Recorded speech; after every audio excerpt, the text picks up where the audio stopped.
Welcome to the Blue Abroad YouTube channel. We have news, fresh news. It's good news. It's news that pertains to the stability of the club and adds more layers to the stability of the club. So two of our key figureheads off the field have made it official that they will be extending their tenure at the Carlton Football Club. So we'll start with the CEO, Brian Cook. He will extend until the end of 2025. So he's got 2 more years to run.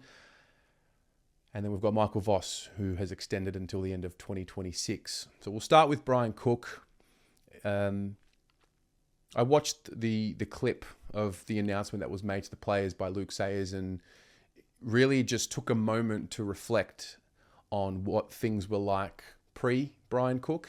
I think Brian Cook coming to the club was one of the few moves that have been made and had been made, which really symbolized the new Carlton, the new era. I think, obviously, we've had many CEOs, we've had many coaches. We had gone through a lot of tumultuous times, and, the idea of getting Brian Cook was a bit of a pipe dream, really, when you think about it at the time. He wasn't favoured to actually go to another club. And really, when you think about it, what he had done at West Coast and Geelong, I think one wouldn't have blamed him if he just sailed off into the sunset. And honestly, his legacy would not have been reduced in any way. I think he goes down as one of the greatest CEOs in the AFL of all time. Such was the stability that he brought to both those clubs, and I guess the values and the like, and such was the success that he was able to oversee. And so coming to Carlton is a whole different ballgame. West Coast, obviously at the time, a relatively new club.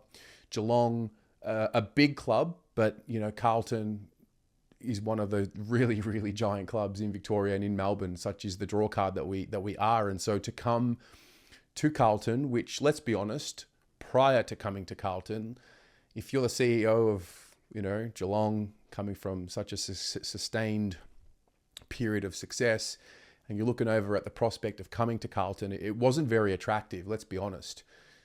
Tumultuous, high turnover, a lot of ego, a lot of individual interests seemingly serving greater than the collective mission from the outside looking in. That's how I saw it anyway. And I think taking on the job was a big deal. Could you trust the people that were at the football club? Could you trust the board? Could you trust that things could be turned around? And so I don't think Brian was naive in thinking that it wouldn't be a challenge.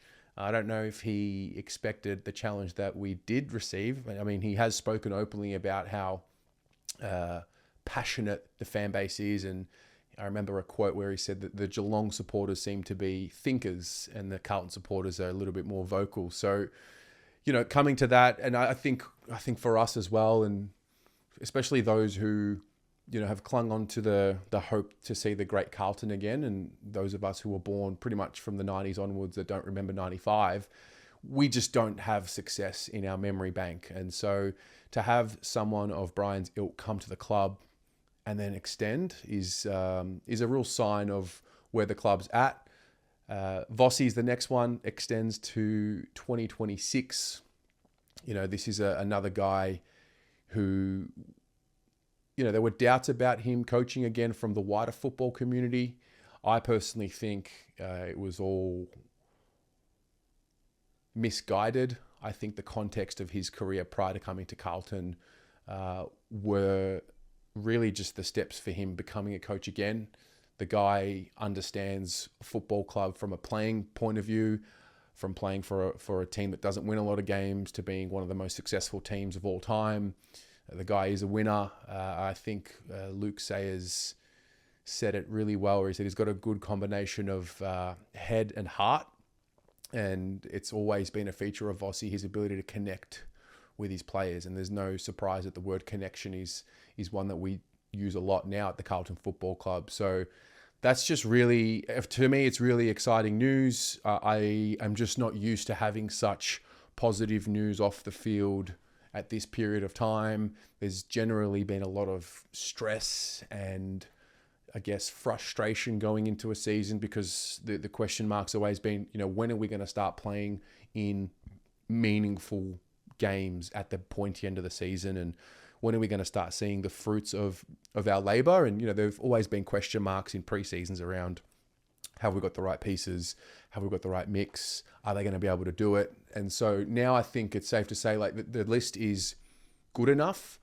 What happens from here, we don't know. And it's not to assume that we're just going to be successful now. But I think what I've seen, not only from Carlton, but if you look at the landscape of any professional organisation, you've got to have alignment on the field, off the field. There are a lot of pillars to any organisation. And I think with our club, I generally like to group them into 3 or 4. I think the supporter base and the fans are 1.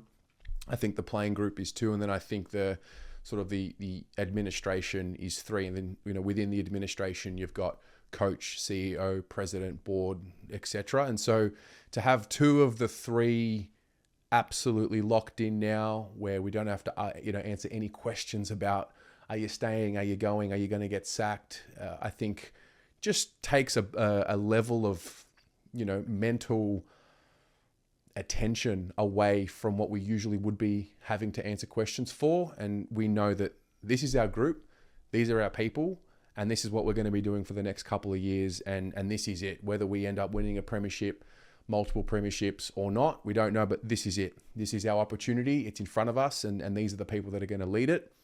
So, within a matter of weeks, we have 2 of our 3 key off-field figureheads absolutely locked in. We will find out next week about our president, Luke Sayers. We will find out whether this will be his final year as president or whether he will have the extension for the further year. I will do another video after this explaining how to vote via proxy. I've had a lot of questions about it. I did briefly touch on it in a video previously, but we essentially have until Tuesday to put a proxy vote in if we're not going to be at the AGM. So, just to round out, those are 3 key figureheads on the off-field who, for many years we have been asking questions about. We haven't been sure. It's just, from my perspective, in my experience, it's just so good to have this type of experience with the football club.